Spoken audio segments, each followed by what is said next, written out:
Hey, what's up, everybody? So I'm coming to you today with a new video.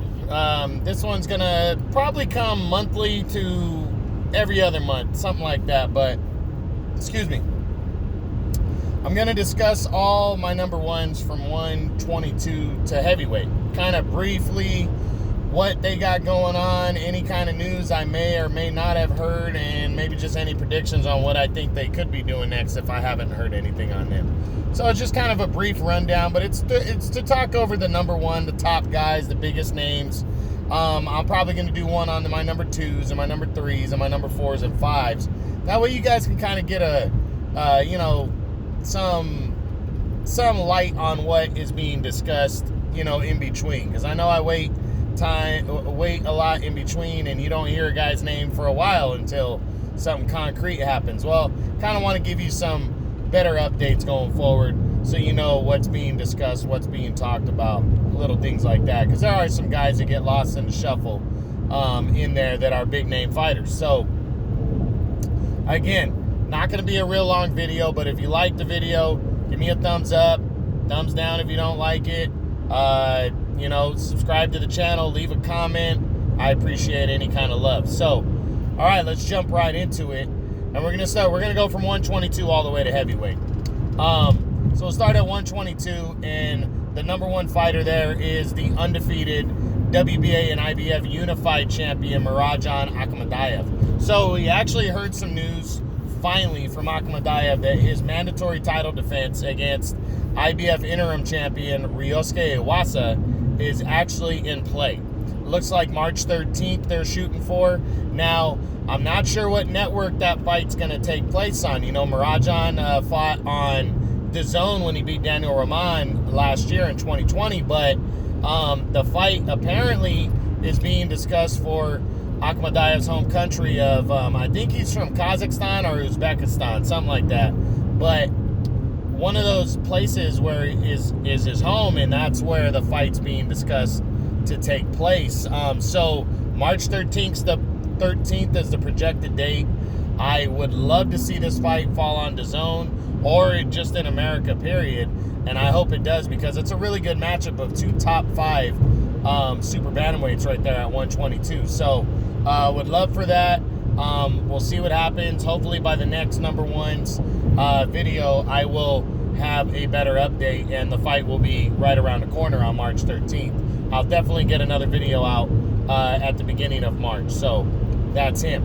126, number one fighter is the reigning and longtime WBC champion, Gary Russell Jr. Well, we had a couple bits of news on Gary Russell. Up until about a month ago, maybe 3-4 weeks ago, Josh Warrington was being viewed as a possible option. That fight kind of fell to the wayside when Warrington gave up his IBF title in order to take a tune-up bout and possibly get in line for Shu Kan, but it actually was being considered that he was giving up his belt to challenge possibly Gary Russell Jr., but apparently Gary Russell turned down $1 million offer to fight Josh Warrington. I still am very confused by Gary Russell's thought process and why he only fights once a year, and he turns down these $1 million paydays.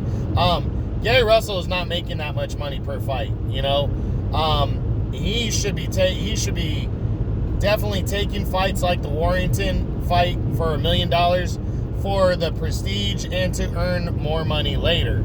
I'm really not sure why he turned a fight like that down. He says it's beneath him, but I don't know. I think it's a perfect amount of money for that kind of fight and the time period, and I'm not quite sure. But we did also hear the news that Gary Russell likely is going to be defending his title against Ray Vargas, the undefeated and former 122-pound champion, in his next fight, as Vargas was the champion in recess at 122, but he opted, instead of returning to 122, he took the option of moving back, of moving up in weight from 122 to 126, and automatically WBC rules stipulate that he moves in front of anybody else, so he becomes a mandatory challenger. And now it looks pretty solid that Gary Russell's going to fight Ray Vargas in his next fight, and I'm interested in that one. I think Vargas with his size and his style and the accumulation of punches that he throws, I would pick Gary Russell if you put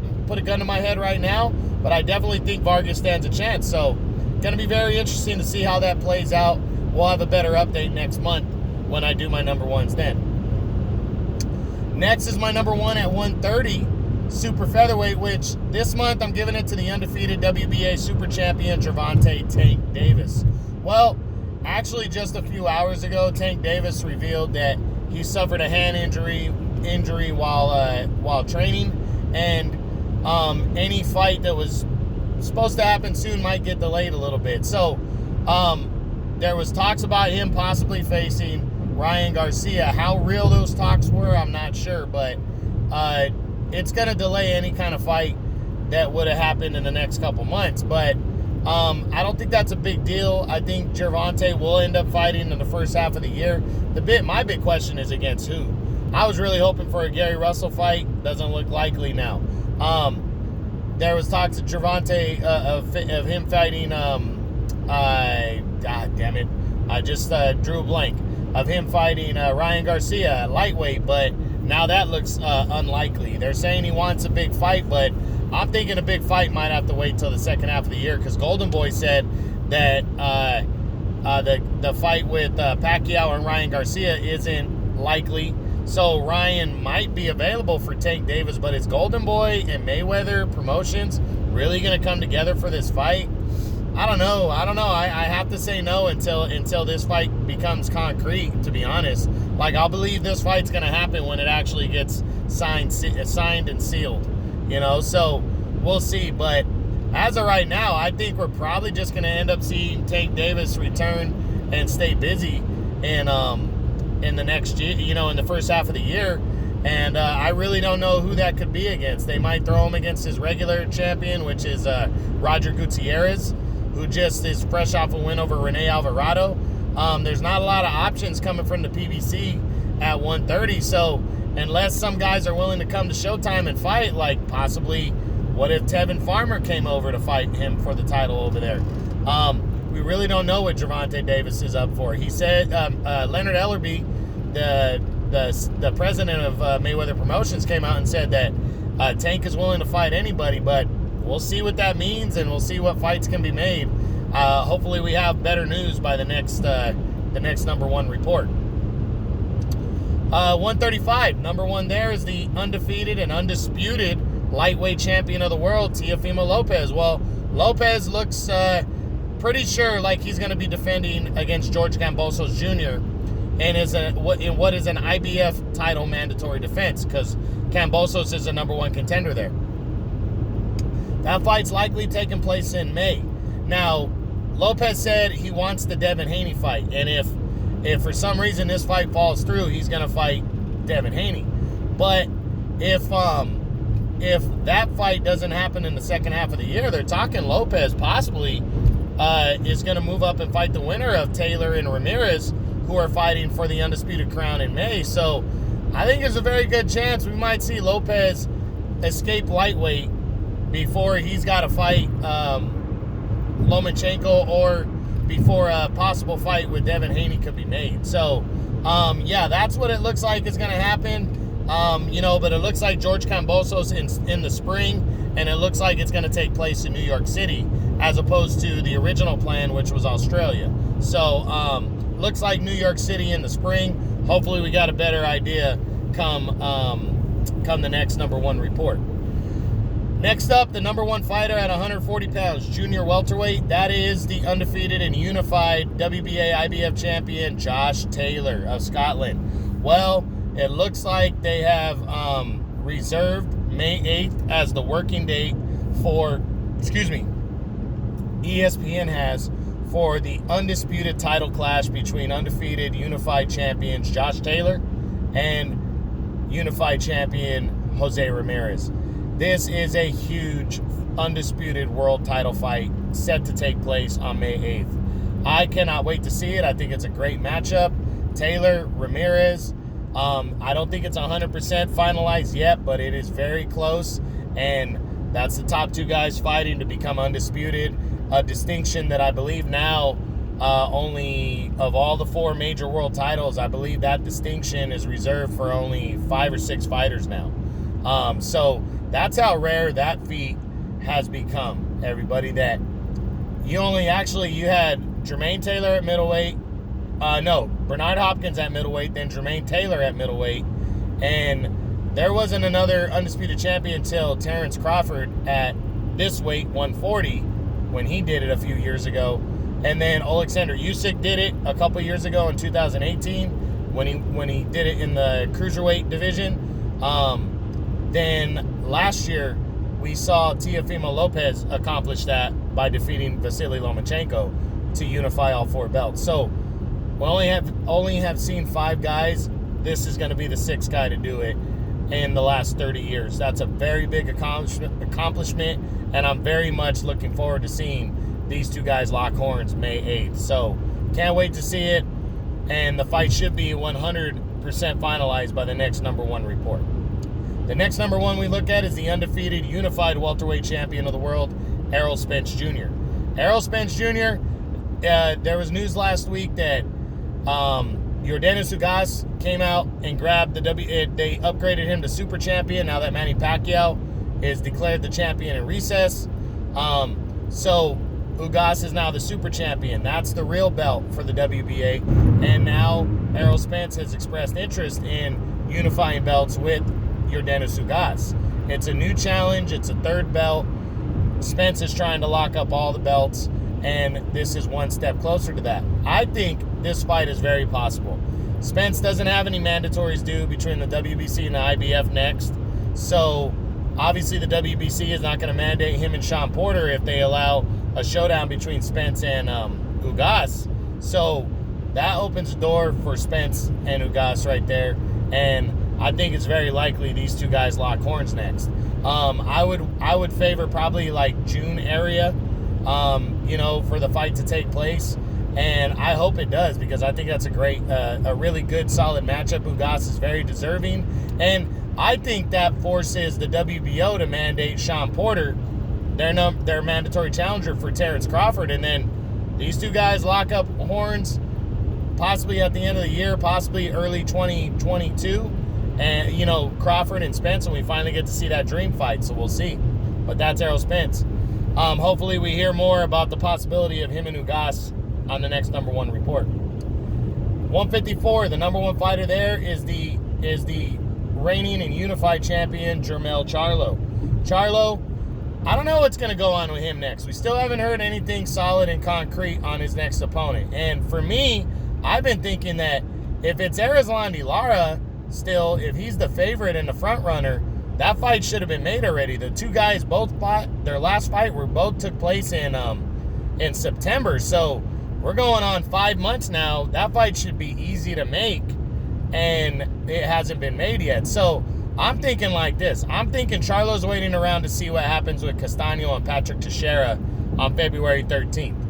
And the reason why is if Castaño, who's also with the PBC, beats Teixeira, then all 4 belts now belong to the PBC, and that makes that fight possible for the second half of the year. So, but Charlo would have to then fight Erickson Lubin in a rematch because he's his mandatory number 1 contender for the WBC belt, and they go at it. But if Patrick Teixeira wins, that makes undisputed less likely because Teixeira's with Golden Boy. Golden Boy and the PBC likely won't work together for an undisputed title fight. And then that Charlo would then probably give up the WBC title instead of fighting Lubin in a rematch, and he'd probably face Erislandy Lara. So I think we're going to know after the Castaño-Teixeira fight what Charlo wants to do. So that's my opinion. That's what I think is going to happen. Wait around for the next number 1 report. I think we will have new news on Jermell Charlo. Number 1 at 160 middleweight is Triple G Gennady Golovkin, the IBF middleweight world champion right now. Triple G, he's currently in talks and negotiating a showdown with undefeated Jaime Munguia. I know Munguia came out today and said that if the talks stall between him and Triple G, that he wants to fight in April. I think Triple G and the talks should definitely follow through. This fight should be made for DAZN in May, and they need to get it on a week before, a week after Canelo fights. I think Canelo, they're pinpointing him for May 8th possibly. So May 1st, May 15th, get this fight done. This is a huge fight and makeable fight for Triple G at 160. And Triple G needs to, if he wants that third fight with Canelo either in September or next year, the first half of next year, he needs to be successful this year and fight big names. And I think Munguia is beatable. I think he should fight him. I think he should beat him and move forward towards 168 or something bigger in the second half of the year. Hopefully by the next Champions Report, Triple G and Jaime Munguia are sealed and ready to go for sometime in May for the IBF middleweight world title. We'll see. Next, the number one fighter at 168, well, that's easy, Canelo Alvarez. Canelo returns February 27th on DAZN and taking on Avni Yildirim, his WBC mandatory number one challenger. Now, a lot of people think that's going to be a cakewalk, myself included. But if Canelo comes out of that fight healthy with no injuries, he then moves on to May 8th to take on Billy Joe Saunders to unify super middleweight world titles. And if he's successful there, there's very likely chance that he takes on undefeated IBF champion Caleb Plant in September on Cinco de Mayo, on Mexican Independence Day weekend. He takes him on in a unification bout, which would be for the undisputed super middleweight title. So Canelo has his plan laid out. Let's see how he does. We'll know if he comes away injured by the next number 1's report, and we'll be able to let you know if the fight with Billy Joe Saunders is 100% sure going to take place in May. Right now they got a verbal agreement. Nothing has been signed, so we'll keep you posted. Excuse me. Next number one at 175 light heavyweight is the undefeated WBA super champion Dimitri Bivol. Well, Bivol still hasn't officially announced his next fight. He hasn't fought since October of 2019. He's one of the most avoided men in boxing. What do I think he's going to do next, though? I think Bivol is on a collision course with Gilberto Ramirez, in my opinion. Ramirez has called him out multiple times, wants to fight him. I think Bivol's going to come back, take a tune-up bout against a top 15 WBA opponent, and then him and Gilberto Ramirez likely going to lock horns in the second half of the year. That's my opinion. I wouldn't be surprised if we see Bivol back in March, April area, and then him and I think Ramirez will fight one time then, and then these two guys will lock horns in the second half of the year. But hopefully by the next Champions Report, we know exactly when Bivol is coming back. Keep you posted. The next number one list, number one report. Next up, the number one fighter in the 200-pound cruiserweight division, and that is Maris Briedis, the reigning three-time cruiserweight champion. He currently holds the IBF cruiserweight title. And Briedis just came out a couple weeks ago and said that he's likely coming back in the spring. Maybe the end of March is what he's shooting for, probably in April. And he says it's probably going to take place at heavyweight. He hasn't officially said for sure, but it's looking like heavyweight's going to be the thing. Excuse me. And, that's the smart play for Briedis in his career, because why risk it at cruiserweight anymore when he's already taken that division over? He won the World Boxing Super Series. There really isn't a fight out there that he has to take. So, he really doesn't have to do anything now at cruiserweight, so why not, at 36 years old, make a run at the heavyweight division? Now, I don't think he'll really be successful, but what if he is? He's a good boxer, decent power, not huge power. Maybe he could work himself into a rematch with Alexander Usyk at some point, who that's the only guy that beat him by a very close majority decision in the World Boxing Super Series semifinals for season 1. So we really don't know, but it should be interesting to see if these guys, if Briedis can be successful at heavyweight. But hopefully by the next number 1's report in March, we will know what's going on with Maris Briedis and what's he doing. But it looks like cruiserweight division is going to be open for the taking if some fighter wants to step up and take it, because it looks like Maris Briedis is moving up in weight. And now the final number 1 from the heavyweight division, the undefeated WBC heavyweight champion Tyson Fury. Fury, locked in, is going to fight Anthony Joshua almost for sure. Eddie Hearn said last week that in about 2 weeks he expects the fight to be finalized. So sometime in February, it looks like this fight's going to be finalized. It looks like it's going to be for the undisputed world title. All the governing bodies have pretty much agreed that they're going to allow, you know, I think the WBO was the only hang-up, and it looks like the WBO is going to allow the undisputed title fight to take place, and Usyk is likely going to fight Joe Joyce in a interim title fight, possibly for April. But yeah, for all intents and purposes, it looks like Fury and Joshua is on. In my mind, I believe they're going to look at late May, possibly June, because Canelo and a lot of big fighters are fighting in May. They might want to spread that out a little bit, but undisputed. Not sure how that's going to work out with the networks. I am dying for the next number one report to get to you guys and let you know who's doing what. So that's all the number one fighters in the sport from 122 to heavyweight. The top dogs in those divisions. That's what they're doing, or likely going to do next. And I'll keep you guys updated on it. I hope these videos do well and people get the information on some of the best fighters in boxing and what they're doing next. So, because these are the guys that are carrying the torch for the division. These are the guys that have earned their spot at number one. So, we'll see. All right, guys, that's it. I hope you enjoyed it. Remember, hit the like button, hit the thumbs down button. Leave a comment, subscribe to my channel. I appreciate all the love, and I appreciate you guys. True Boxing, you've been hit with the truth.